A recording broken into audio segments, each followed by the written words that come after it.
If you edit in Resolve, but you're maybe just getting into color, maybe you don't have a lot of experience with color grading, this video is for you.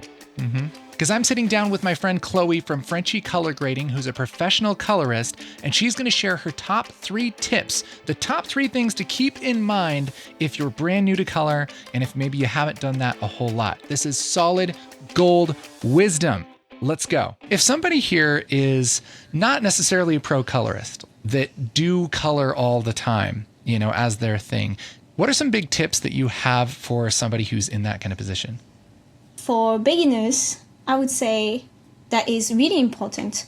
I would say this is the color management. So color management is helping us colorists to reinterpret the footage that has been seen out of the camera and to then be viewed on a display.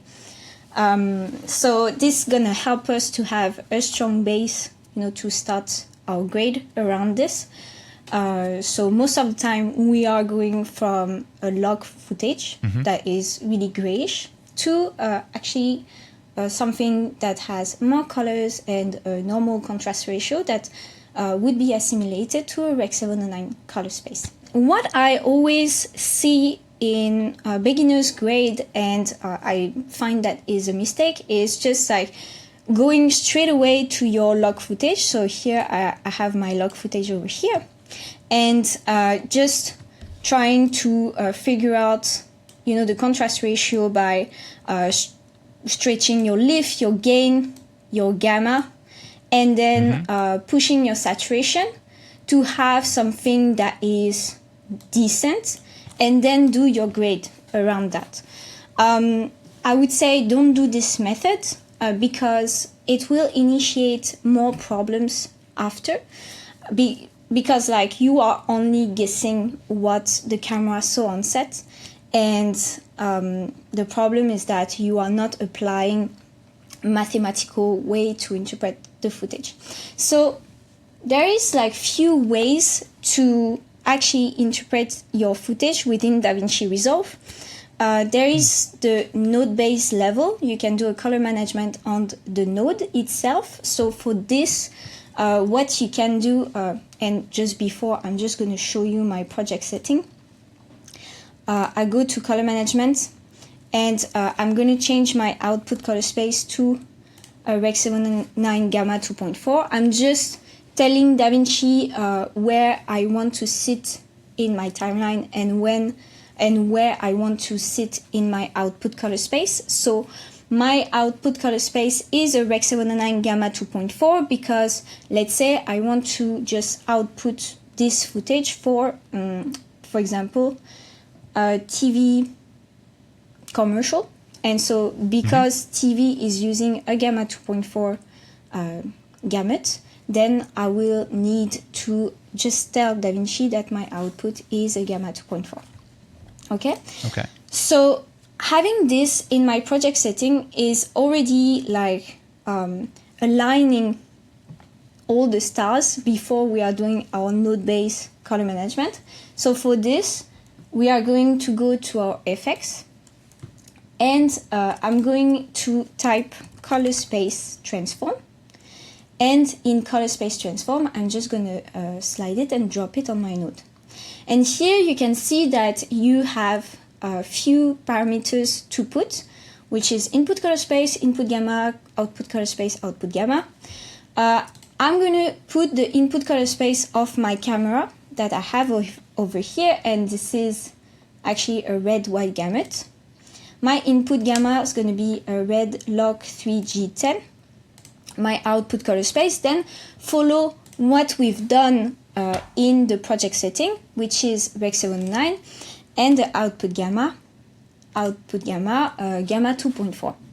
And by doing this, I'm having now the good interpretation of my footage. We are having the colors that can be read on my display, and I can base my grade around this. And so if I want to grade, I'm just going to go before my node where there is the CST, and then I can grade around. Why do we want to use color management versus, because this looks really similar to my eye to what you just did with the gain and the lift and the saturation. So why is this better? Maybe actually like you feel it's very similar because I am already used to seeing this footage. But let's say like, okay, I have no clue about my footage. And I'm just going to go, I have also no experience on how to read log. And so I'm just going to go over like this, say like, okay, I'm going to have this kind of contrast because I want to have my starting point as a look like this, right? And then I'm just going to start to be, okay, let's put more saturation. And I can end up with something like this. You see what I mean? Sure. Where like actually, when you arrive with the CST, you're having a base that's already set the color in the right saturation and set the contrast ratio in a good starting point. So then after, as a beginner, it's easier to do your grade around it because then you have a guide. Yeah, I mean that makes sense to me. So it's skipping a lot of steps, right? I mean, it's saving you time essentially. Exactly. Then there is another way to do your color management. If you don't like to just drop a color space transform on your node, you can just reset all grades, right? And you can go to your project settings. So I'm going to go to my project settings. And what I'm going to do is changing the color science.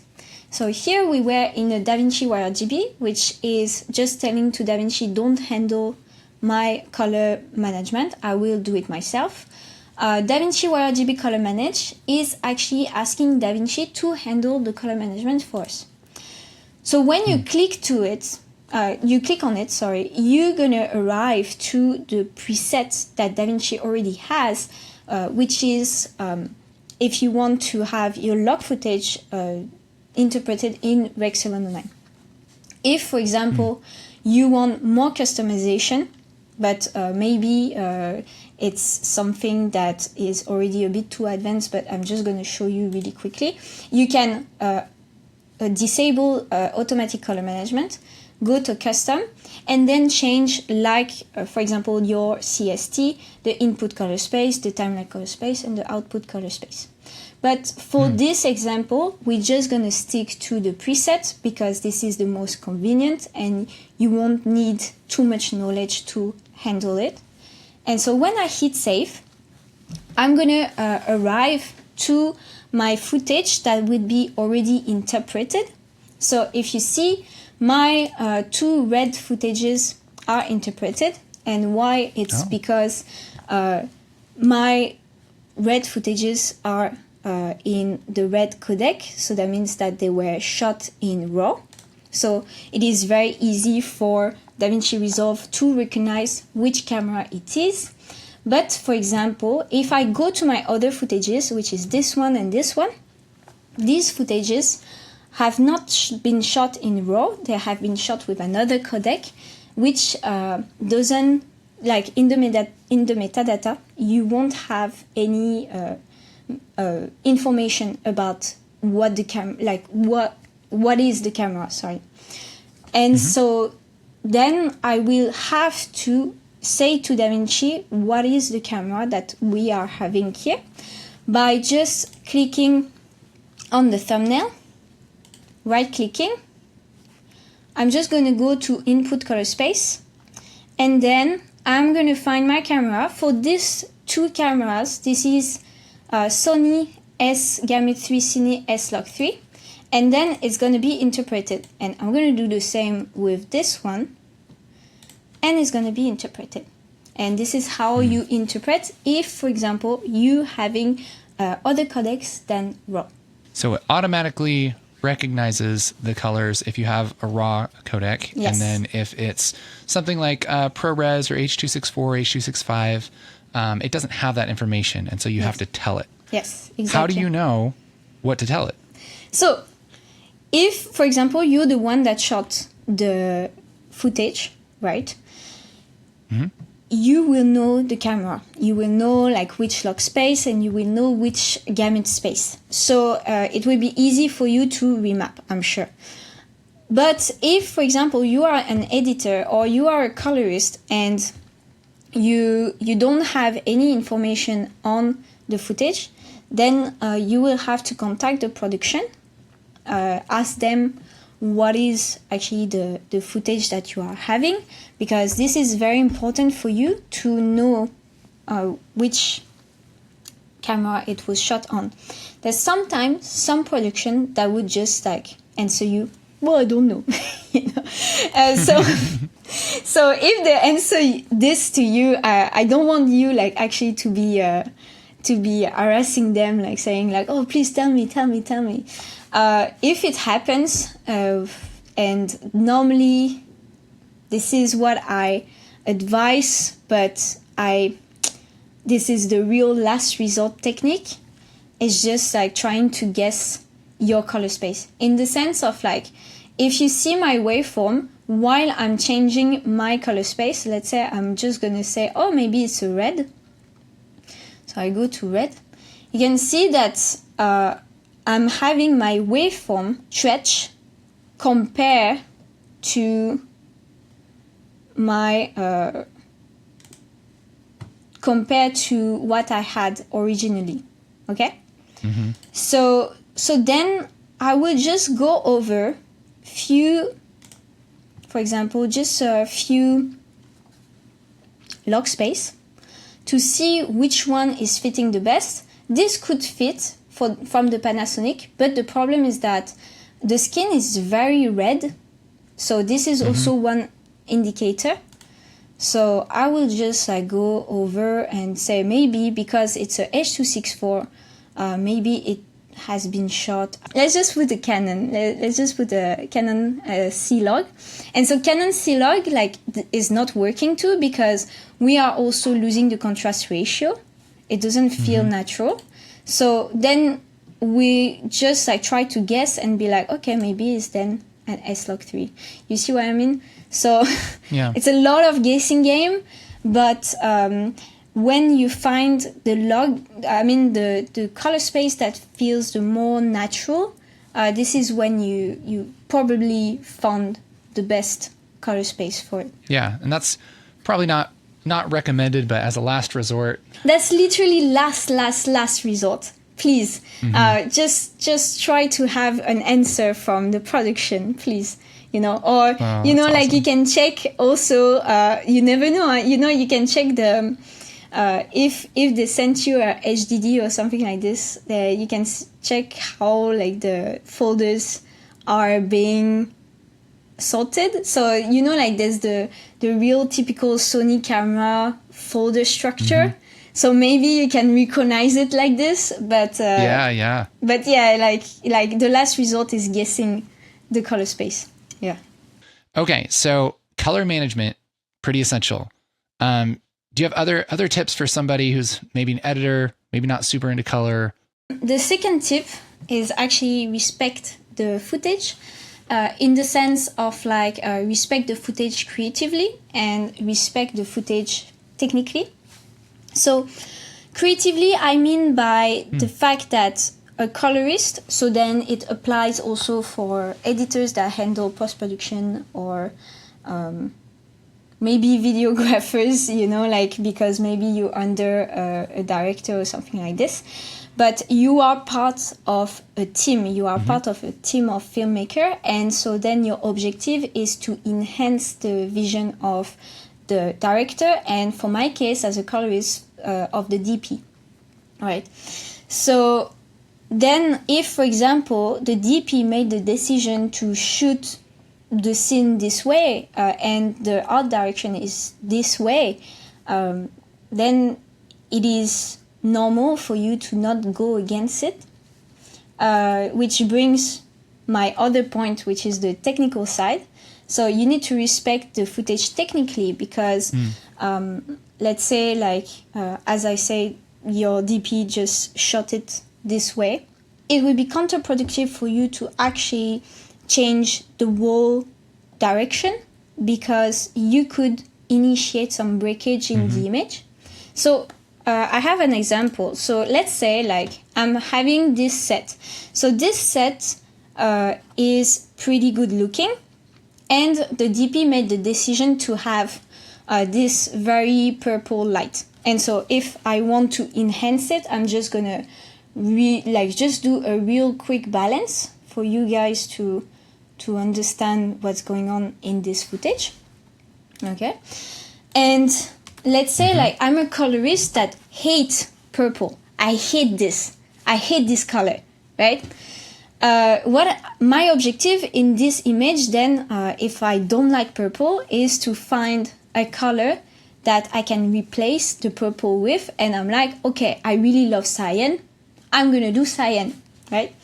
So I'm just gonna go to my color wrapper and take my vector of purple and just go around and go to a real cyan wall. And you see what's going on in the image. So what's going on is that we are just initiating some patches of colors.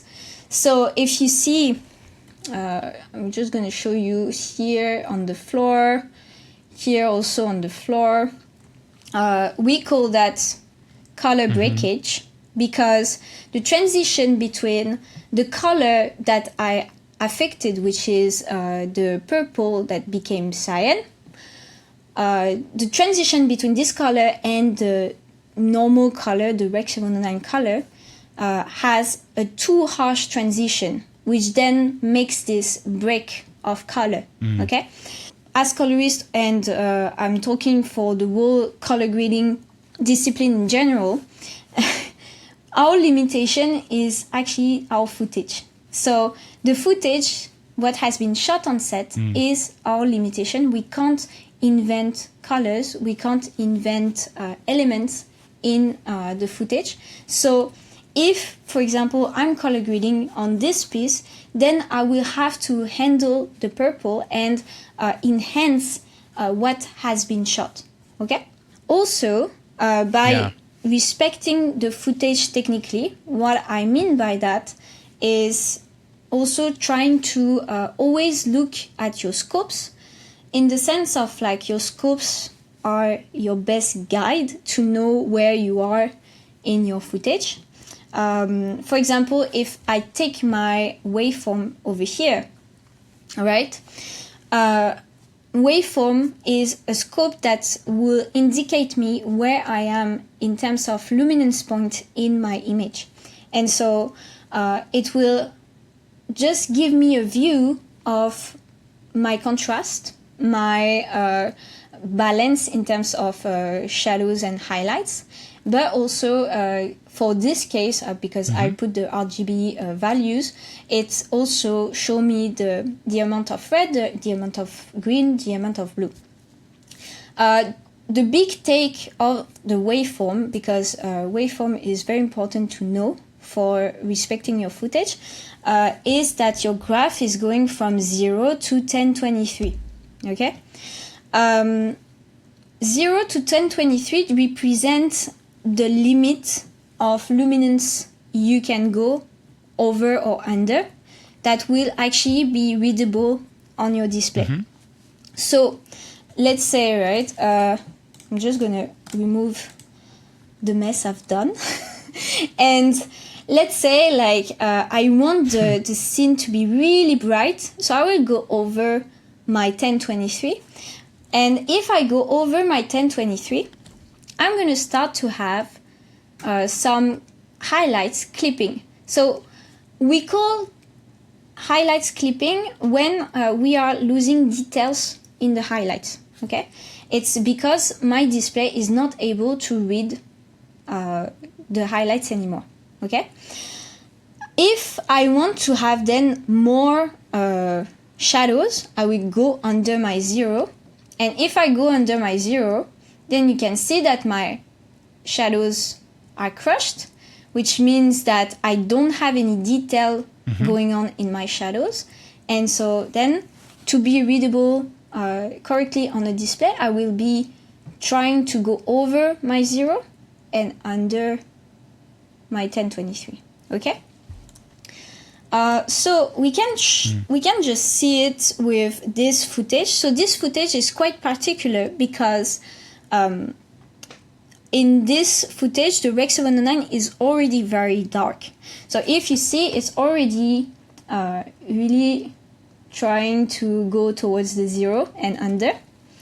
And as editors that would handle post-production, I would, if I have no experience to it, I would just like be really afraid of the dark and just raise everything, right, with my offset, and try after like to regulate, but not go too dark, right, and just like try to get like some contrast out of it, but it will always feel lifted, and it's because it was shot dark. So on this one, for example, and it comes back then to my point of creativity and technicality, you need to respect what has been shot on set. And so then we will need to stay within this dark area that you can see that is towards the 0, but maybe have a bit more brightness to be able to see his face in the frame. So I can go up with my gain and go up with my gamma, just to open up a bit the image and just regulate my lift without going under my 0, okay? And so then I have a result that would be way more natural than if actually I wanted to brighten everything and lift my shadows. When you're saying respecting the footage, it's keeping in mind what the person who shot the footage wanted it to look like, and not straying too far from there. Yes. You know? Yes. Like, this is something I see when somebody doesn't really do set design, doesn't really do lighting, but then they go, okay, I want to make it really cinematic, you know, and so they'll do this really heavy color grade on it that just doesn't make sense for the footage that they've shot, and it doesn't look good. Like, you can't really do that and have it look how you want it to look. It has to start with the image. Yes, exactly. Because the issue that we have in color grading is that all our base is the footage. We are not inventing anything. We are just enhancing things. So we are not like VFX, where actually we can just create from scratch things and elements that we can put in the footage. Here, our aim is actually to just enhance what has been shot on set. And I think that's a great way to think about it. You know, you don't want to leave these major tasks for the color grade. You know, you want to nail it on set, and, you know, if you need to do some major heavy lifting, maybe do it in Fusion or something. But when it comes to color, it's like the image that you're feeding the color page, you don't want to have this major difference, because it's just not going to look as good. So my third tip for you guys when you are beginning color grading or you have no clue about color grading is actually to be aware of memory colors. So memory colors are actually the colors that are typically perceived for an object and that is universally accepted. So for example, right, sky is blue, grass is green, roses are red. So it's like the normal, I'm going to color with crayons colors. Yes, exactly. Right? Exactly. That's the base of the base, you know. And so there's a lot of grades that I'm seeing from out of beginners and out of also maybe editors that handle all the post-production and that don't have a lot of knowledge in color grading. These grades have bold looks, but the skin tone is missing, the environment colors are missing, and it doesn't really then is not really readable, and it's quite disorientating for your audience. Why I say that, it's because, for example, if you check a very stylized grade, which is like this one from the White Lotus, the decision is very bold, which is like, okay, we're gonna make everything super warm. And when you have this super warmth that is going onto the footage, you still have the skin tone in the orange vector, you still have the foliage in the green vector, and you still have the sky in the cyan vector, okay? And same if you go for a movie that is less stylized, but still like that has quite a bold look, which is everything everywhere. So here you have a strong split tone in the shadows where you have a lot of cyan greenish shadows, but it doesn't affect the skin. The skin stay within the orange vector, and it doesn't affect the trees and the sky, right? So things that you have to keep in mind when you are color grading, and this applies also for me and for my everyday color grading, is to keep in mind the skin tone first, because skin tone is the first thing that you're going to see in your frame. Skin tone and big elements like foliage, sky, etc., etc. So my advice, actually, when you are beginning and when you are handling the whole post-production and don't have enough practice, is actually to try to stay simple first. Stay simple because you need to allow your brain to get used to the colors of each things. So you can stay within a very realistic grade, which is like, for example, if I do a grade around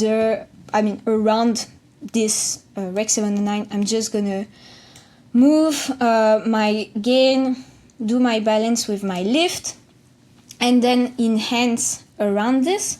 But I'm gonna keep my skin where it is, I'm gonna keep my grass, I'm gonna keep everything around, but I'm just gonna enhance it. So for me, this is very important for you to do this, because it will allow you to understand what is the colors of things.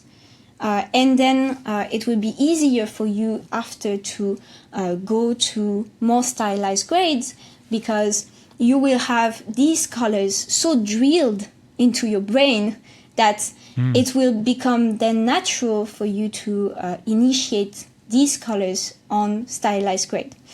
And it's like actually like learning how to bicycle, like how to ride a bicycle. If you go straight away with like your bicycle, you're gonna obviously fall all the time, because you haven't acquired the balance that you get with the tiny wheels, right?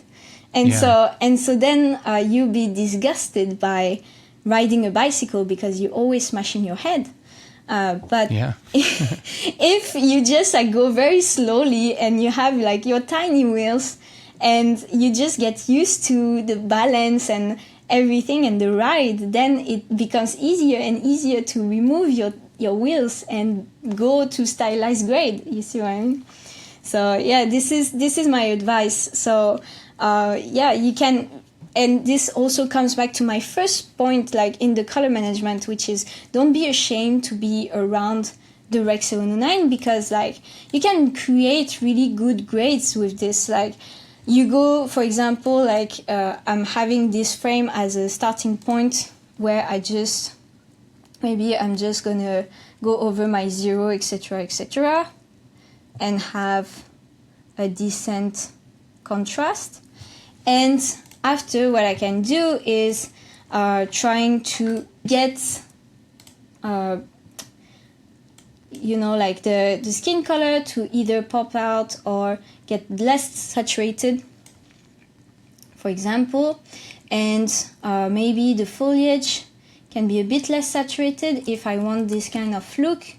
And I can go after to my color slides and have more density going on, and create real 3D look, to it.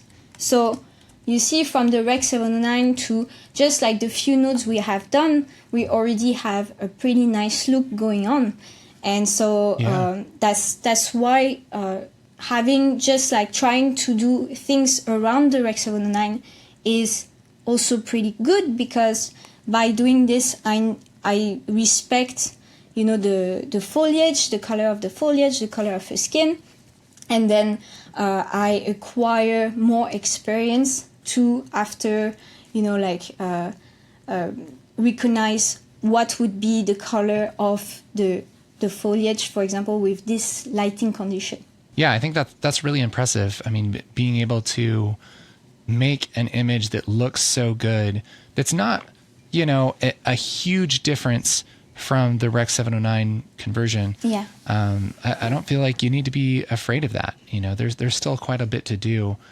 And I think that using the color management, respecting your footage, and just keeping things simple, remembering those memory colors, and being aware of, you know, if there's something that's totally off from what we typically see, it might be distracting. You know, Yes. It might look cool to you on your, you know, working in Resolve and stuff, but it also might be really distracting. So these are great. Another advice, please rest your eyes, because like sometimes you get used to what you're seeing. If you step away and you come back, you're going to be like, oh my God, it looks terrible. Yes. That's happened to me several times. Yeah, so rest your eyes. You know, this is my 4th bonus advice here.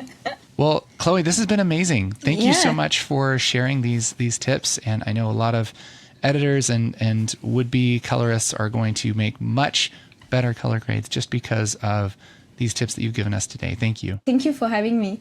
Really. I love your channel, just saying. I've learned so much from watching you, and I just think that you are so cool, and I'm so excited to have you here, part of ResolveCon in a few weeks. Thank you, Casey, for having me. You know, that's really nice of you. If you love these tips, you are going to love ResolveCon. If you don't know what ResolveCon is, it is the biggest online DaVinci Resolve training event of the year. And Chloe is teaching a whole session online for free during ResolveCon, all about color grading. In fact, it's 3 full days of solid gold DaVinci Resolve wisdom. And if you get a VIP ticket, which is available now, right here, you get access to the exclusive video call sessions where you can ask questions and kind of interact with the presenters. It's going to be so amazing. We have limited spots available for the VIP tickets, so make sure to grab those right now, and we will see you August 21st for ResolveCon.